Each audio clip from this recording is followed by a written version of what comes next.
Welcome to all. మేము Narayana olympiad school నుంచి Kandukur municipality వాళ్ళు నిర్వహించిన కార్యక్రమాలలో పాలు పంచుకుంటూ ఈ చిన్న వీడియో చేస్తున్నాము.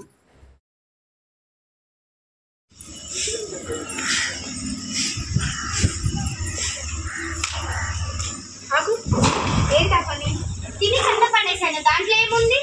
చూడు వాళ్ళు ఎంత కష్టపడి చెత్త క్లీన్ చేస్తున్నారు. వెళ్ళి సారీ చెప్పు. సారీ నాకు మీ సారీలేం అక్కర్లేదు, కార్ నుంచి ఇలా చేయకుండా ఉంటే చాలు.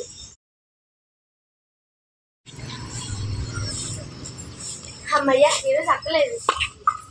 ఆగు, నేను లేదని చెప్పి అలా చెత్త పడేస్తావా? ఈరోజు డస్ట్బిన్ ఉన్నా కానీ నువ్వు అలా చెత్త పడేసావు. నువ్వు ఇంకెప్పటికీ మారవు పో.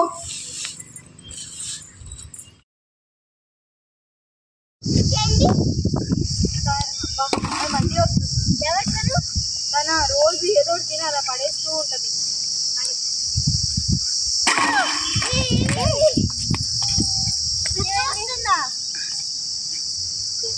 బానే ఉన్నావా? చూడు నీ వల్ల ఎంత పెద్ద ప్రమాదం తప్పిందో. ఇలా ఎంతమంది నీ వల్ల యాక్సిడెంట్ వల్ల చనిపోతున్నారో తెలుసా? ఇలా చెత్త వల్ల ఎన్ని రోగాలు వస్తున్నాయో తెలుసా నీకు? అసలు సఫాయి మిత్రాలు ఎంతమందో ఎంత కష్టపడి క్లీన్ చేస్తున్నారు. నువ్వు అయినా ఇలా రోజు చెత్త పడేస్తున్నావు. నన్ను క్షమించు, నా తప్పు నేను తెలుసుకున్నాను. అక్క చెప్పినప్పుడు నేను వినలేదు. ఇప్పటికైనా మారింకా.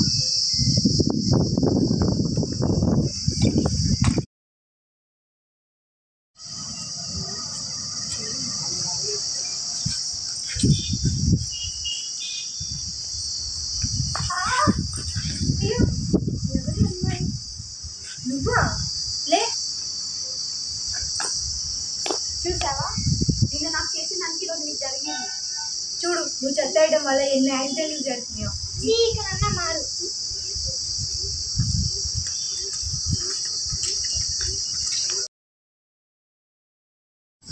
అవునా? ఇంకేంటి? తన చెత్త పడేసే అమ్మాయి కదా? అవును. తనే డస్ట్బిన్ లో వేసింది. తను ఎప్పుడు వేసుకొని చాలా మంది చెత్త వేయడం వల్ల రోడ్ల మీద చాలా యాక్సిడెంట్ జరిగిపోతుంది. మనం రోడ్ల మీద చెత్త వేయడం వల్ల చాలా రోగాలు వస్తాయి. ఇకనైనా చెత్త వేయకండి, వేసే వాళ్ళని ఆపండి. ధన్యవాదాలు.